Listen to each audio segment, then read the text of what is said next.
नमस्कार, मैं रूपाली श्रीवास्तव आप सभी का हार्दिक स्वागत करती हूँ। अभिनंदन करती हूँ हमारे YouTube channel astro Solution point और रूपाली श्रीवास्तव में आप सभी स्वस्थ होंगे, प्रसन्न होंगे, ऐसी मेरी आप सभी के लिए मनोकामना है। आज हम चर्चा करने वाले हैं आने वाला वर्ष 2026 मूलांक 1 वालों के लिए कैसा रहेगा।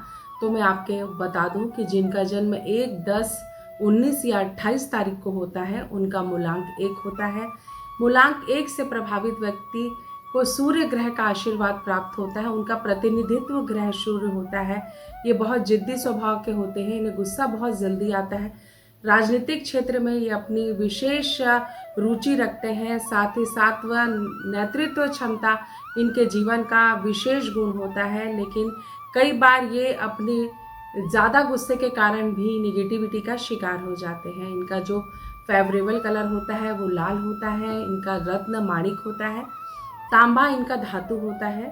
सूर्य देव की आराधना करना आपके लिए सबसे अच्छा उपाय होता है। तो चलिए चर्चा करते हैं कि आने वाले 2026 में मूलांक 1 के भाग्य में क्या क्या छुपा है। लेकिन उससे पहले मैं आपको याद दिला दूं कि अगर आपने अभी तक हमारे YouTube channel astro Solution point और रूपाली श्रीवास्तव को सब्सक्राइब नहीं किया है और अगर आपको मेरे वीडियो अच्छे लगते हैं तो इसे लाइक और सब्सक्राइब अवश्य करें। साथ ही साथ एक बार फिर से मैं Rupali Srivastava Astro Solution Point परिवार की तरफ से आप सभी को 9 वर्ष की हार्दिक शुभकामनाएं देती हूँ। ये वर्ष आपके जीवन में सुख, समृद्धि, सौभाग्य लेकर आए और प्रभु श्री राम का आशीर्वाद आप सभी के जीवन में बना रहे।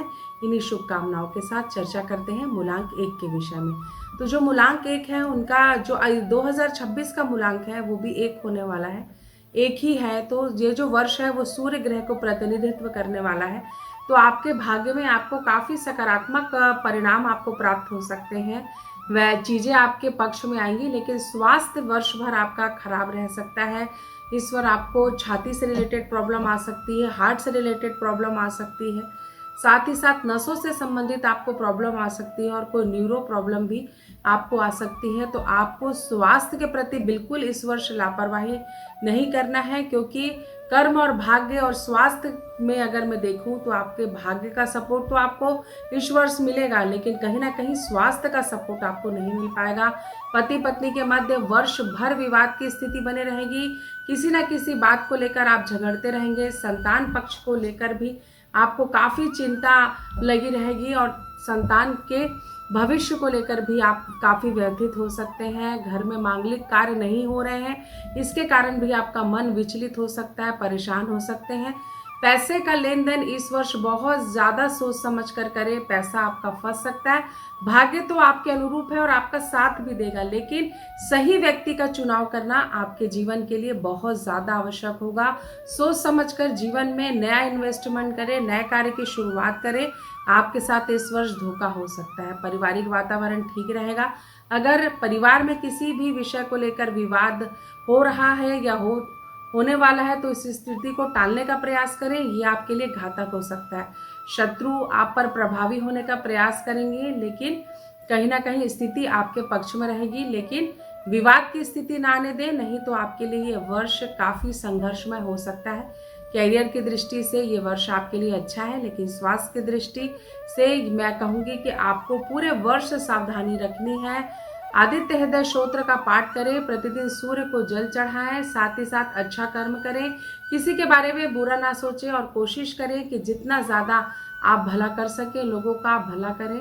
तांबे के पात्र में जल भरकर ओम आदित्याय नमः, ओम सूर्याय नमः, ओम भास्कराय नमः ऐसे बोलकर आप प्रतिदिन सूर्य को जल अर्पित करें।